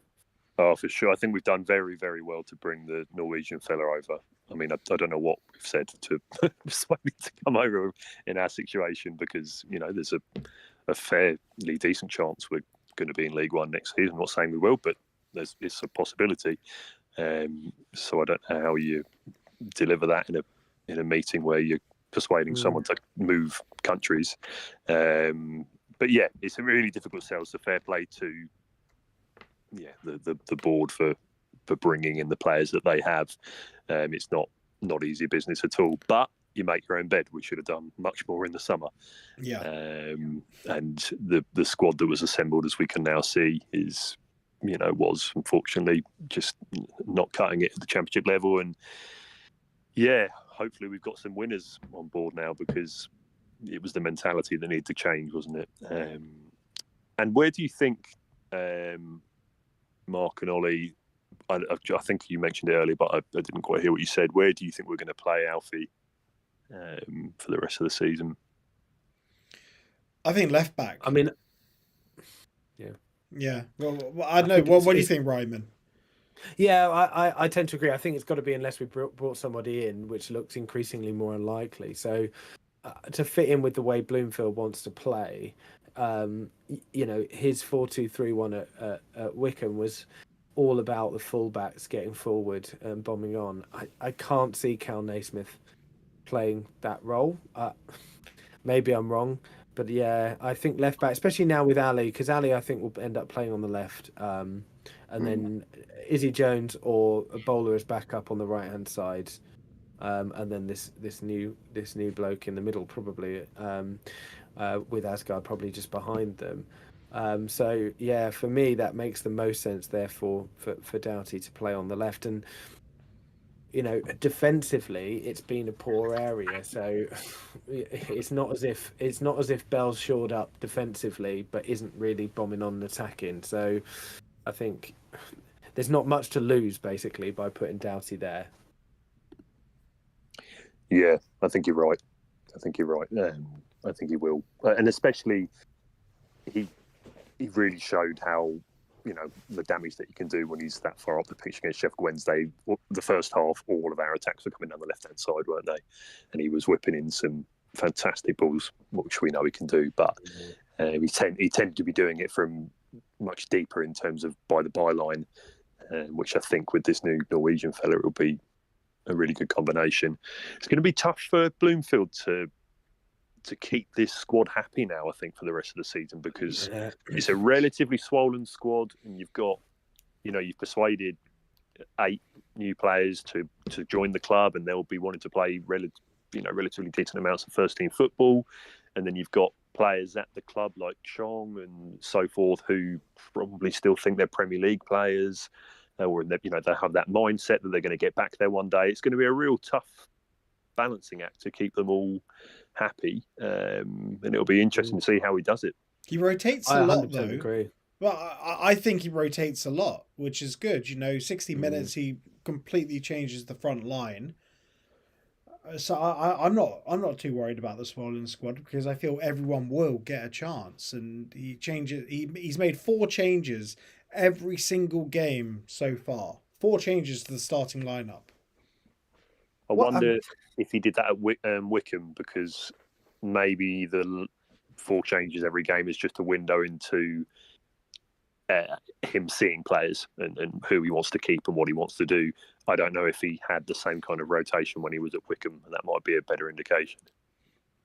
Tell you what he did at Wickham. He had his players take shots from outside the box. That's why they massively overperformed their XG. They scored so many more goals than they technically should have, because a lot of the players take shots from outside the box. And that is something we're seeing a lot more now. And I like that. I think that's really good.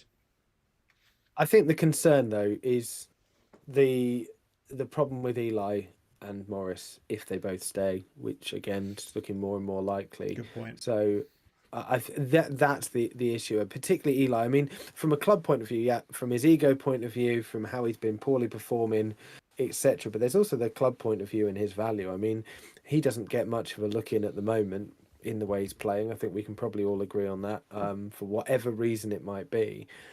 For me, therefore, his value drops every single day as a result of that he's not in the squad and he's not playing. At the moment, the rumour was that West Brom were willing to pay 7.5 million for him, which I think most of us would probably snap your hand off at the moment, considering how he's played, even though he was worth at least, I'd say, 15-20 million quid last season.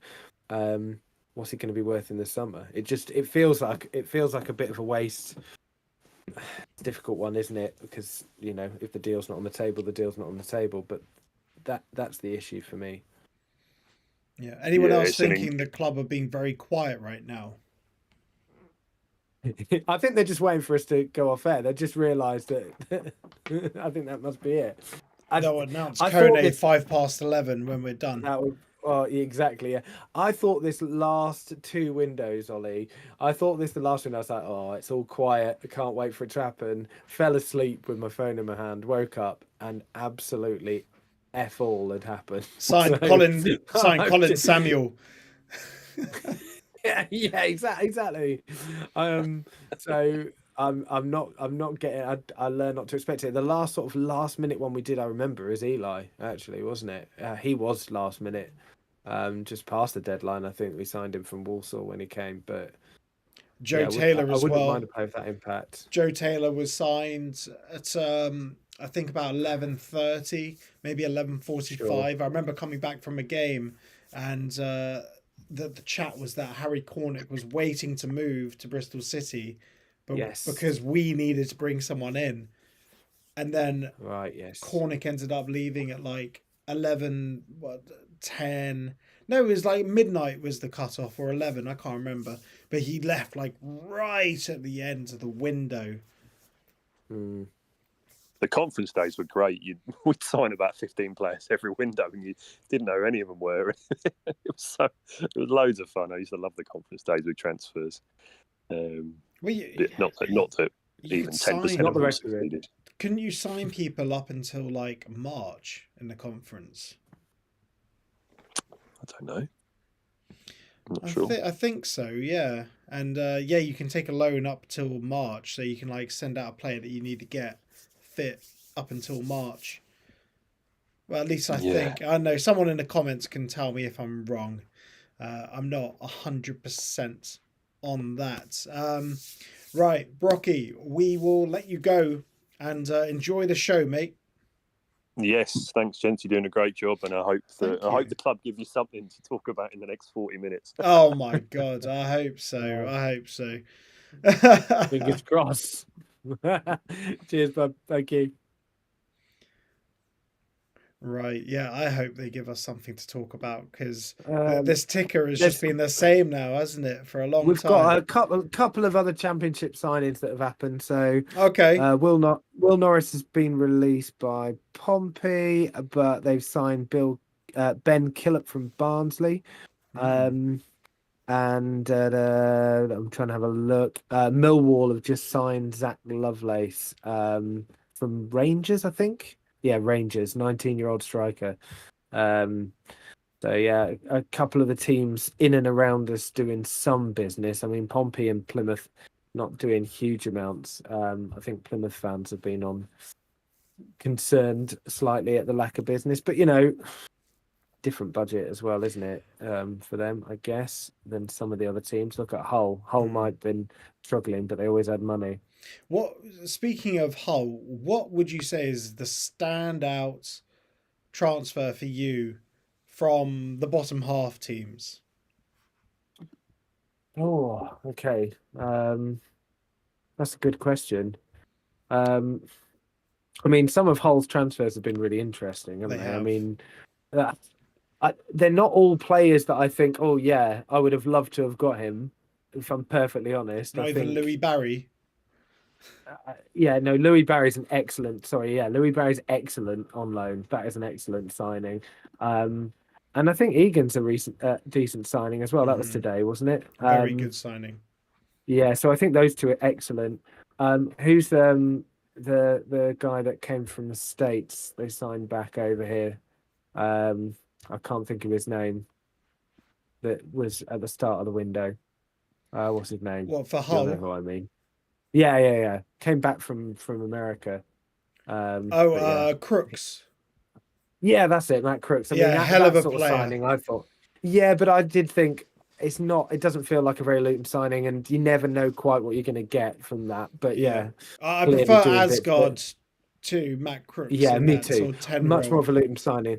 But yeah, Louis Barry. Now you said Louis Barry, yes, of Brilliant course. signing. That and I think he's been wanted by half the championship, wasn't he? So Yeah. they've done very well to get him. I think Swansea and O'Brien is a massive signing as well. I don't know whether it is enough to stop the rot, but O'Brien, that Huddersfield team made the playoffs arguably because of, well, two people mainly. I'd put it down to O'Brien and Carlos Corberán, the two big factors in that team. I mean, you look how poorly they did when they lost two of their key players and Corberán left as well, and dropping down into League One. But yeah, that's a very strong signing. But there are lots of other issues off the field at Swansea, so whether that can help stop the rot. I genuinely Asgard's think up there. they Swansea, just speaking about Swansea, I genuinely think they can drop down into the relegation battle. It's not looking good. Like, me too. O'Brien is a good player, but I do feel he's not quite the player that Grimes was. No, and they're still missing a goal scorer, and that's the issue, right? They can't put the ball in the back of the net as much as anything else. And O'Brien's a good player, but he's not going to do that. So, yeah. Oh, we have quite a few people. Yeah, two people in the green room. Let's go to Stevie first, and then we'll go to Super Judas afterwards. Super Judas, we will come to you, mate. They can't put the ball in the back of the net. Oh, if you mute us, Stevie. I can hear myself. Stevie, how's it going? How you doing? You're right. All good. How are you? All good. Yeah, not too bad. You're doing a great job. Doing a great job tonight. Not much to talk about so far, though, right? No, not at all. No, luckily, we both have verbal diarrhea, so it's not really an issue for us. But it would be good if there was something to talk about from a transfer point of view. I really think the biggest subject right now has to be Pelly, doesn't it? With these rumours going on. I must admit, I mean, the board have done brilliant to address the issues in this window so far. I must say that. I think they've done really well. But I think we all knew this day was coming, but I don't think any of us are really ready for it. No, 100%, 100% that. I think he's the backbone of Luton for the last sort of however long it's been that he's been at the club. But for, like I said, a whole generation of fans growing up watching him play for us. I think it's it's really sad. It's really sad that as well that he hasn't had the impact on the pitch or even off it maybe that we thought he might do this season. But as you said, it's a day that we could see coming. It's been coming for a little while. I mean, you've hit the nail on the head with a generation. He represents a new birth of Luton for me personally. I mean, I'm of the generation like yourselves. You know, I started watching Luton in about 1995. And for me, the heroes then were Dwight Marshall and, you know, growing up, Tony Thorpe and things like that. But going to non-league, I think Pelly was the physical sort of emblem of our climb back up. You know, you don't get that kind of loyalty at football clubs anymore. He could have left multiple times, I think, when we first sort of started bouncing towards a championship. But his loyalty, 360 games nearly, about 25 goals, if we give him one that come off Tom Holmes's butt. I'm giving him that. You know, he's won every promotion possible, and playing the season in our first season back in the championship, the great sort of survival. But he was always a divisive figure, I think, in terms of if anything went wrong, people would jump on his back, especially in the block that we're in Block F main stand. I'll say the profanities, but the moment something goes, it's, you know, straight on to Pelly. I think it's the partnership. It's like having a wife, isn't it? You know, I'm not married, but I can imagine it is having a wife for 11 years, you know, and it's everything's their fault. Things would be better without them. And then when they go, it's like, please don't go. I need you to make me, you know. So, you know, him leaving, even if it is a loan deal, realistically, he's only going to come back after the loan for a ceremonial goodbye and a testimonial, right? Yeah. You'd hope there'll be a testimonial. I think West Ham. I wonder why. I agree with you about the abuse that he's sometimes got, and the fact that he's, as I said earlier in the chat, that I always feel like he's one of those players that is underestimated. Do you think that's partly down to the position that he plays in? I think there's, you know, defensive midfielders tend to struggle to get the recognition. But having said that, you know, Marv and Nakamba and Glenn Ray have always been lauded as heroes at the club. So why do you think it is that Pelly tends to get more than his fair share of the blame when things don't quite go for us in games? Because, you know, he is such a talented footballer and he's got the ability to bring a dressing room together. You see the famous Uno games that they were doing. It's little things like that bring a group together. I think when he joined us, wasn't he a centre back when he first joined? Yeah. When he was playing at a 43 on his shirt. And if you see an interview he did for Sky Sports with Fred Onyedinma a few years back, you know, there was a question of whether he first started playing, and it was up top. He says up top as a striker. I think he almost felt like as long as he could play, he would play. And I don't think he ever felt like he owned a position. And I think once something goes wrong in one position, his head probably dropped, even though he's got that wealth of experience. But I mean, there was a game recently, wasn't there? I can't remember who it was against, but he lost the ball in midfield. I think it might have been, was it the Oxford game away? Did he lose the ball in midfield and then they sort of ran in? Yeah. And I had my head in my hands when that happened because I was just thinking this is just another excuse for the Pelly haters almost. But in reality, I don't think there are any Pelly haters. I think that was he's a scapegoat because we always knew that he'd just take it and he'd always be here, you know. But he's an absolutely marvellous footballer and he'll thrive. He really will in League One. I think that game was Millwall, by the way. Oh, was it Millwall? Yeah, when Macaulay Langstaff nearly scored and Kaminsky had to make the save. But I agree with everything you've said. Everything. It'd be a shame. Do you remember when Andre Gray left and then we tried Pelly up top? That didn't work too well. No, I mean, Andre left. Do you remember the in the town square when they asked him if he was going to sign a contract? And was it Simon Oxley asked him, and he just went dead in front of thousands of people. He didn't really say anything, and we knew then that Gray was going on to bigger things than us. But yeah, with Pelly, I don't know. Feels like the end of something, doesn't it? And not necessarily like we're safe to start something either. I mean, Project Save Our Championship status starts tomorrow, doesn't it? But it's weird to think that Pelly won't be part of that, you know? Yeah, because he's the heart and soul of the club, isn't he? And if you want anybody to lift spirits, it would be him. And yeah, as you said, it'd be interesting to see. Well, obviously not see, we won't know, but it'd be interesting to know how the dressing room or the rest of the squad kind of takes that as well. Because yeah, I mean, it's so much positivity. He was. I've never seen an interview with Pelly that isn't positive and relaxed as well. His laid back. I think I asked you a question about why he gets stick. I think sometimes he's naturally a laid back person, right? I think it's that sometimes the way he comes across laid back and the way that he plays, people misconstrue as him not concentrating or not focusing enough or not on it. And I think maybe it's part of that, but it's that we needed, particularly when we had Nathan Jones. He was like the perfect foil, the juxtaposition. You had like this little nutter, this little Welsh nutter going mental on the sideline, but you then have like Pelly, who just is able to give the kind of the other extreme of things. I think was really important in those times. Absolutely. I mean, losing Pelly today on loan is partly, I mean, I'd like to say it's because of his age, maybe, but it isn't, because we were floating around this idea of Joel Board, weren't we? Who's about 34, and, you know, we just brought Cal back in as well.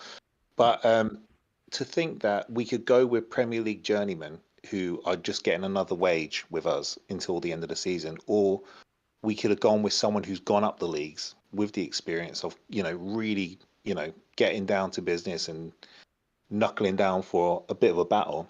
And I'm surprised that Pelly won't get that run in, because when we look at the depth, look, I don't like slagging any players off. They're footballers at the end of the day. They do care because they care for the game they want to play.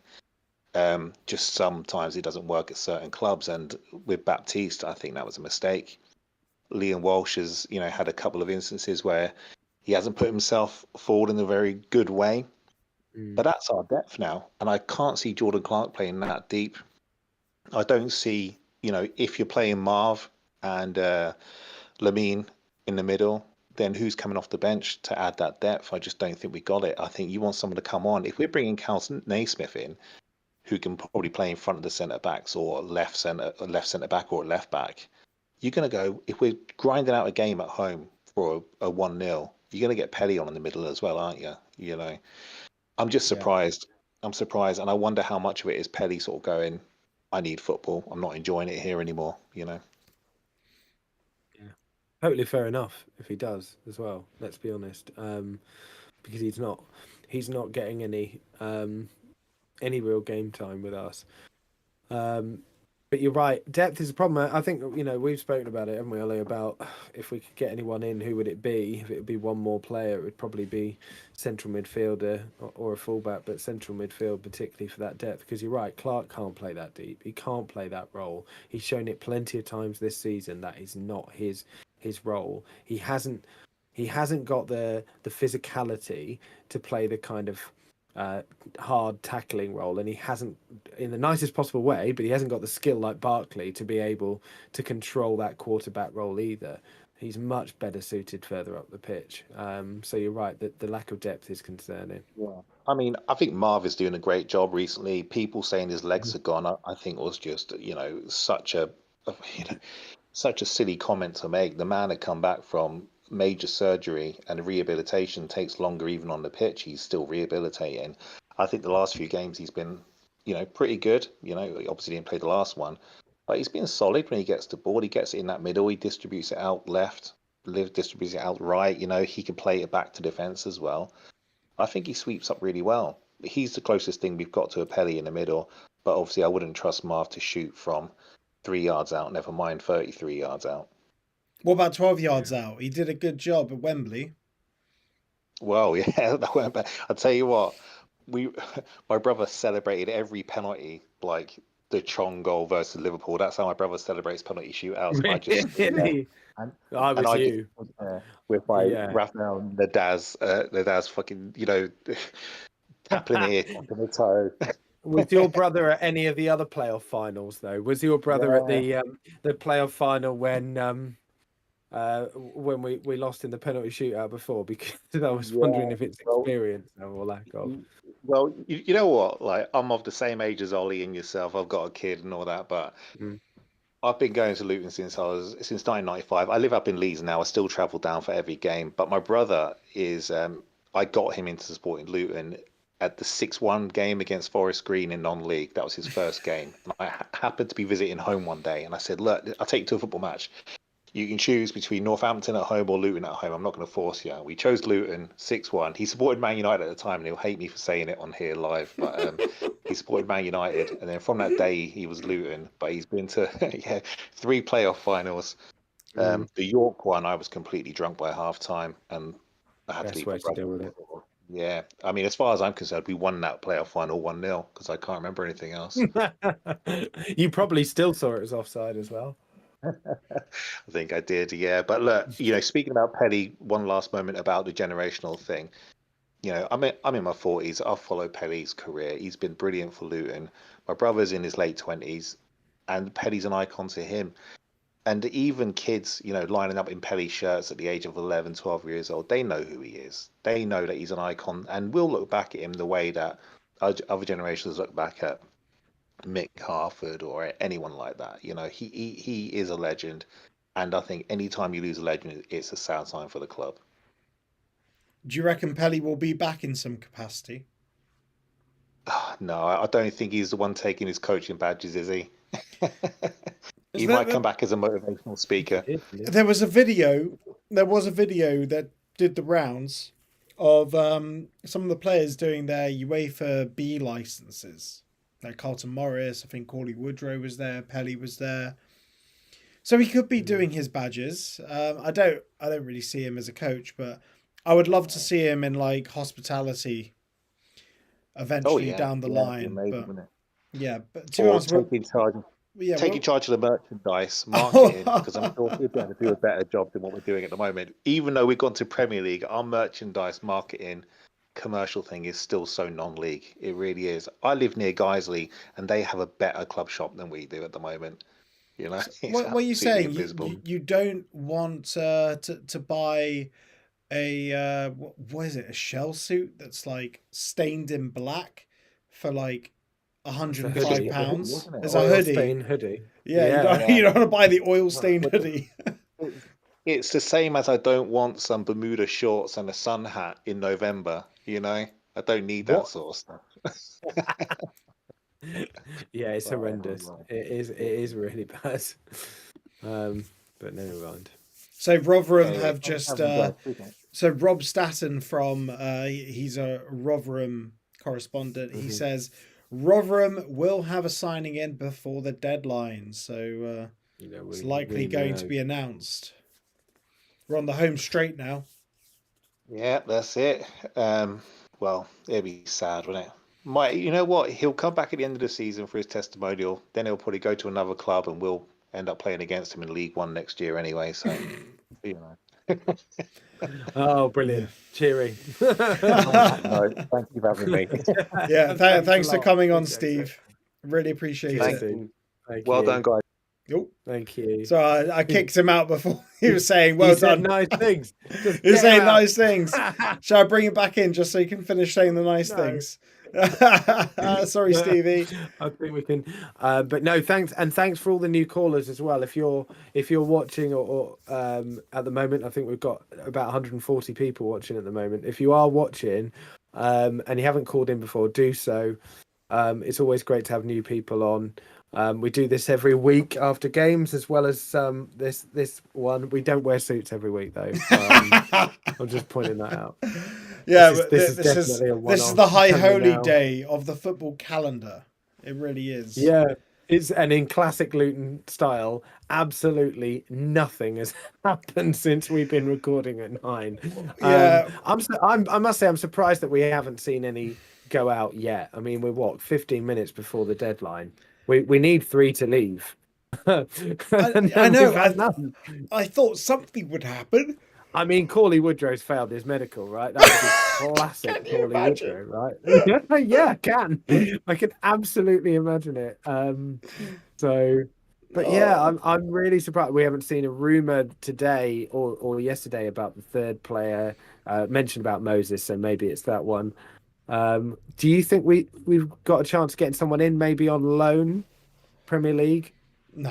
Loan player? Do we think there's a possibility? I don't think so. Okay. We got nothing posted by the club, but then we got like 3 you say, players to go out. If we bring in a loan, even an under 21 loan, we still have to. Well, we have to get rid of 4 people then. 4 people if we bring in a Premier League loan. Yeah, because they'll count towards the squad, won't they? So, even when you're under 21, we can still bring in a free agent depending on how many people go out.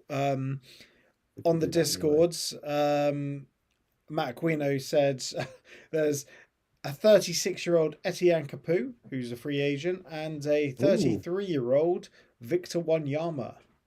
Oh my God! But I don't think we'll go that route, to be honest. We try. Well, look, I think the Moses experiment was a failed one, and because as we discussed in the pod yesterday, it's not the same as Barkley. I know we wanted the same result, but it was very different. Barkley still has time on his side to prove himself at the very highest level. Moses has done it, and he's a lot older, and it was never going to be the same thing. So, yeah, I don't see us going down that sort of name past it type player again. Really, I really don't.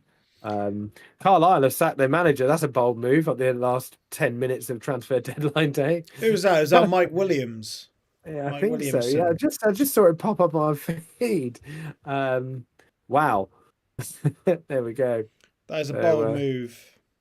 You've got 10 minutes. Whoever's coming in, you've got 1 minute to sign who you want. Yeah. Crikey. I saw that Steven Gerrard was linked to Carlisle. I don't think that will actually happen. Yeah. Isn't he still over in Dubai? Saudi Arabia. He got sacked. Saudi Arabia, sorry. Oh, he got sacked, did he? He got the sack. Of course he did. He's an absolute con man in modern day. Oh, Mick Beale. Does that mean Mick Beale's available? Yeah, maybe Mickey Beale. If only we'd have known before Bloomfield came in. Gutted. Wonderful. Apparently he went 4 hours ago. Right, let's have a look at some comments. Sorry. No worries. No worries. Not as quick. Jen says, when I saw Bloomfield alluding to Pelly's exit, I thought he wouldn't dare. Very interesting. Well, yeah, I mean, it's quite a clever move from the club, really, isn't it? That if Pelly was going to go, that they're not going to do it under Edwards, because that would be the final nail in the coffin if there wasn't one already. So that'd be interesting. According to Dan Club, Blackburn have signed Emmanuel Dennis. I think that's a very good signing. But what about Woodrow? We need them to take Woodrow. Why would you take Emmanuel Dennis when you can have Corley Woodrow? I know. He scores great goals once every 10 games. Well, quite. That'd be interesting. Don't have him on pens, though. Don't have Corley on pens. Like, tell me, he's got 100% record. I'll have you know. He has. He's taken 3 and missed all 3.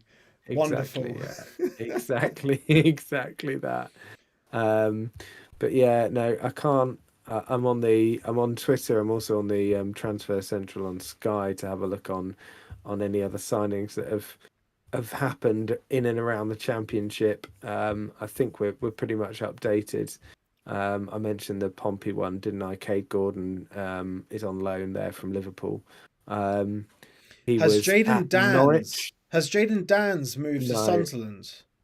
I think that was the plan, wasn't it? I've not seen it, because that would have been a fantastic move. Yeah, would have been fantastic. It was a crazy loan fee that I saw. Have I just made that up? I thought there was a crazy. I don't understand why they charge so much for teams to develop their talent.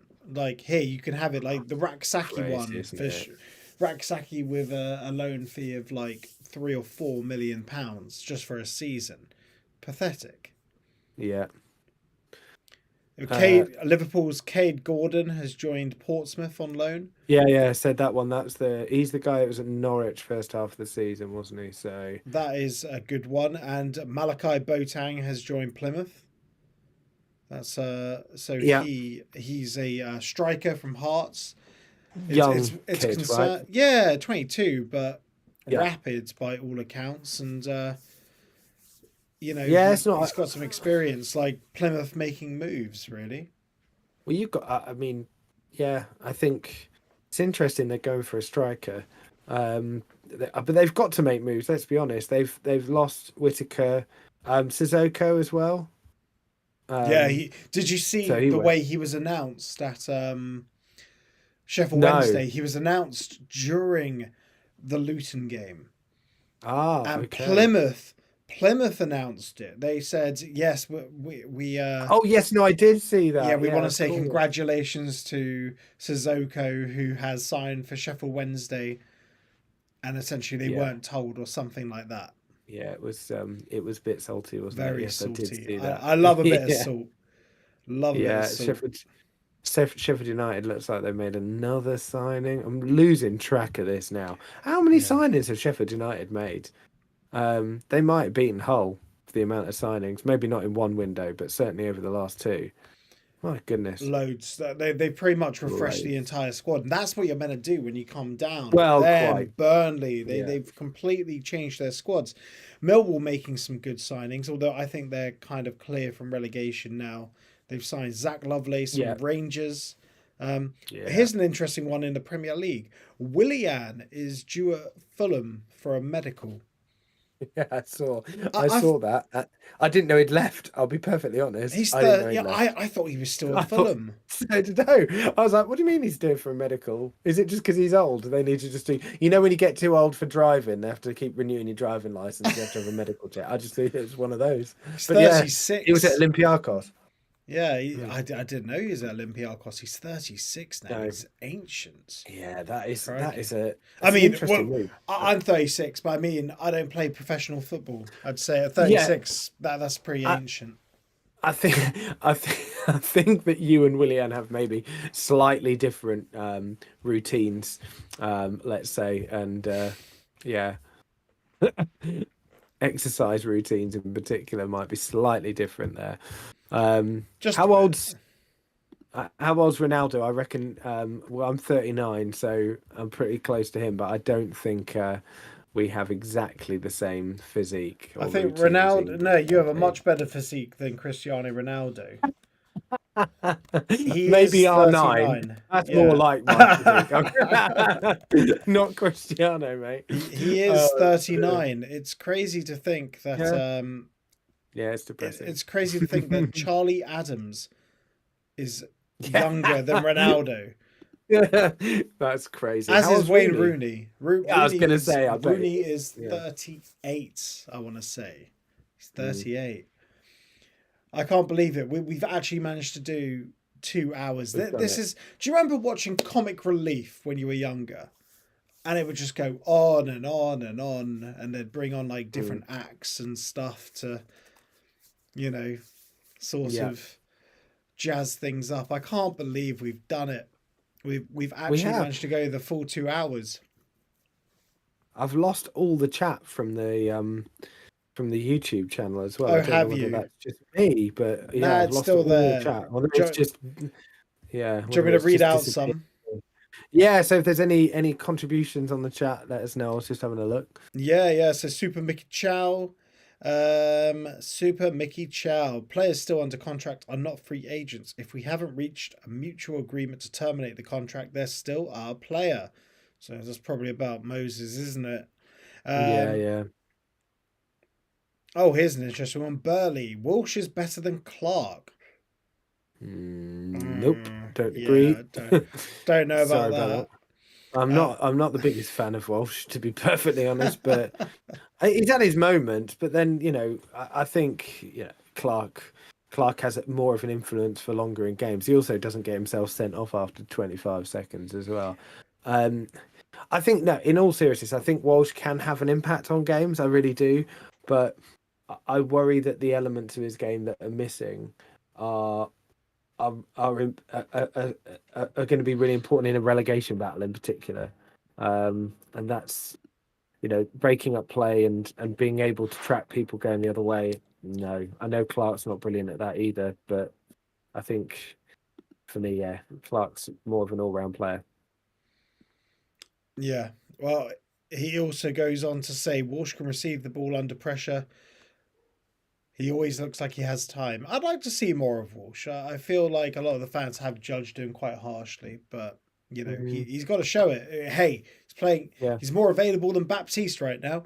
Not a fan of Baptiste at all. And Tom Long says the ticker is really slow. Yes, Tom, take that up with editor Kate. She picks the speed of the ticker. I agree it is also quite slow. But it's to fit our business this evening, I think, isn't it? Yeah, well, to be honest, if there was more news, I would have made it faster. But to be honest, it's just the 3 items on the agenda. Not very much going on. It hasn't changed. Yeah, Darth Vader says, we actually have until 12 a.m. As long as we've informed the EFL at 11 p.m, we're completing the paperwork. Yeah. I'm leaving at 11, mate. I'm not. Yeah, I know. Same. I'm telling you right now. I'm not staying till midnight. My kid is not sleeping, and my wife is sort of wrestling with him right now, trying to get him to sleep. Right. Yeah. Nice. Sorry, I've got to do a phone in. You're in a suit. Yeah. You've absolutely lost it. Yeah. Right. Well, there's every chance that could be me as well, but oh yeah, it's gonna happen. Oh, Kate saying 24 hours stream next time. Yeah. Don't know. Maybe if we do a sponsored one, who knows? Yeah, it'd have to be heavily sponsored. It's a cold. You're in a garage in the freezing cold. How are you doing in terms of warmth, by the way? So I put the heating on all day. I've had the heating on. I've got 2 heaters in the garage, and I've had the heaters on all day because I thought I'd be doing video after video after video. In the end, I only did one video with Lassie. So I've done that video. And you could have recorded that yesterday, to be fair. So I stepped into my garage, and it was like stepping into the Caribbean. It's crazy. Yeah. Wow. So that's a way to be warm. I just have to turn on my radiators about 5 hours before I want to record anything. Well, there you go. That's what the sponsored 24-hour phone will be to pay your electricity bill. But good to hear you're warm in a suit. You haven't got any secret thermals underneath. Yeah. I know, but I'm wearing a shirt underneath this. Yeah. Wearing a t-shirt. Yeah. Yeah, good. I'm glad after you just did that. Yeah, I wanted to mini flash. Prepare, be warm. I wanted to be warm. Well, look, we are 1 minute before the deadline. We're just chatting rubbish now, aren't we? Yeah, but I genuinely can't believe that we've done 2 hours. We haven't at least announced any outgoings yet. Unbelievable. It's mad. By the way, I didn't finish my story about Brian Steen that I started earlier. So for the article that I've written for the program. And so Brian Steen scored his first goals for Luton Town against Stoke in 1977, and then when he returned to the club, he scored his first goal back against Stoke in 1992. Took him about 25 games, and it was an open goal. So returning to the club, he wasn't the same player in the slightest. He was older, he was 35, he was fatter, he was slower. And he had to rely on the goalkeeper miskicking the ball so he could put it in. And that's sad, isn't it? I mean, yeah. Because we all know. Pelly's just been announced. Yeah. So, do you want to read out the? I will read it out. Code? So the club have announced that Pelly Mpanzu has left the club. Long-serving midfielder joins League One outfit until the end of the season. Luton Town legend Pelly Mpanzu has completed a loan move to League One side of Rotherham United. Our longest serving player Pelly heads to South Yorkshire for the remainder of the season, having been restricted to just one championship start for the Hatters this season. The former West Ham man has made 412 appearances in town colours since originally joining on loan from the Hammers in November 2013, scoring 23 goals, all of them bangers. After making the move permanent on transfer deadline day in 2014, Pelly has since etched his name into Luton Town folklore by helping the Hatters to a record-breaking 4 promotions during his time at Kenilworth Road. Pelly departs the New York Stadium with the Millers 7 points off the League One playoff places. Manager Matt Bloomfield said, Pelly hasn't played loads of football this season with just one league start. He wants to be out there playing, and it's the right time to allow him to go to Rotherham and do that. He's been a massive player for this football club for so many years. He's someone I really respect for the longevity, the loyal service he's given to Luton Town. He's been great since we came in 3 weeks ago. But at this moment in time, with the competition for places we got in central midfield, it's right for him to have the opportunity to go and play regular football. He's a Luton legend. We wish him all the best of luck at Rotherham. Gary Sweet said, it'll be strange not to see and hear Pelly around the place. He's been a massive part of this last generation, has achieved so much in his Luton career, and we thank him for the journey we've all enjoyed with him. It's a decision that was felt was the best for Pelly by all, including him and his advisors, because he ultimately needs to play more football. We wish Pelly all the best at Rotherham, help them to a successful end to the season, but it will be great to see him back for at least one more game in the future. The testimonial, I reckon. Everyone at Luton wishes Pelly every success between now and the end of the season at Rotherham. Fair play, Pelly. The king is dead. Long live the king. Absolutely. Oh, it's a sad end if that's the last bit of business that we do, but in a kind of an inevitable one as we were speaking about. I hope he does well. I really hope he smashes it for them. He will. He's still a good player, and in a good team that's not shambolic as we are at the moment. You know, he should be absolutely fine. It's a very sad note to finish on, and it seems no other business is happening. No.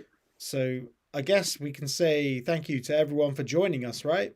Yeah. And thank you for sticking with us, everybody. You know, it's been great to have so many people watching and commenting, keeping us going, despite the lack of activity from the club. But yeah, much appreciated. And everyone who phoned in, don't forget to join us on the Sunday after the Sheffield United game for our next phone in, right? Yeah, every Sunday, 9 p.m. Join us. We want to hear from the fans. We want to hear what you think of the games. We want to hear about what you think about the whole week in general, because we're going to have some double game weeks. So we only do them on Sundays.